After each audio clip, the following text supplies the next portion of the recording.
Hi folks, it's Elizabeth here, and I'm going to be talking with you guys about writing and reading strategies through following the SIOP model. As we are aware, SIOP stands for Sheltered Instruction Observation Protocol.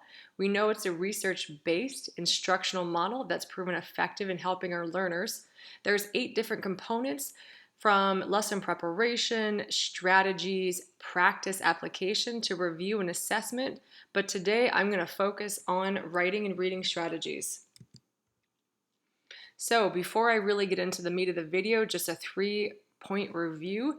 There's content that you can differentiate within, there's process you can differentiate, and there's product.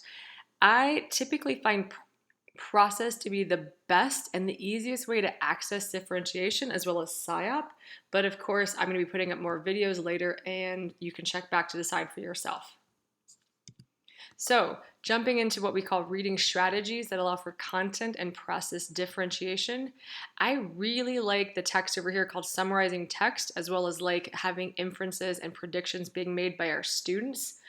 I find those are typically the easiest access point for our learners and the quickest way that we have as teachers to determine how well a student actually understands the text before them.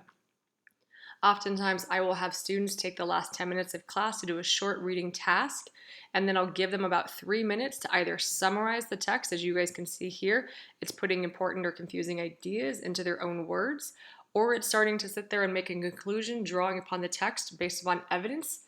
And then I have those students turn in those index cards to me. I find that's a quick, easy method to determine who is actually getting the content and who needs to be retaught some of the information before we go on to the next idea. Oftentimes when I do what I call the making inferences and predictions, I will review those with students before we read the next part of the text, and then we'll actually come back to those at the very end to see how well accurate and how close were they in actually predicting this. 3 specific strategies I like to have the students do is I like to have students set the context. This is listing what they already know, and we keep these on giant white posters around the classroom. I have them write down questions.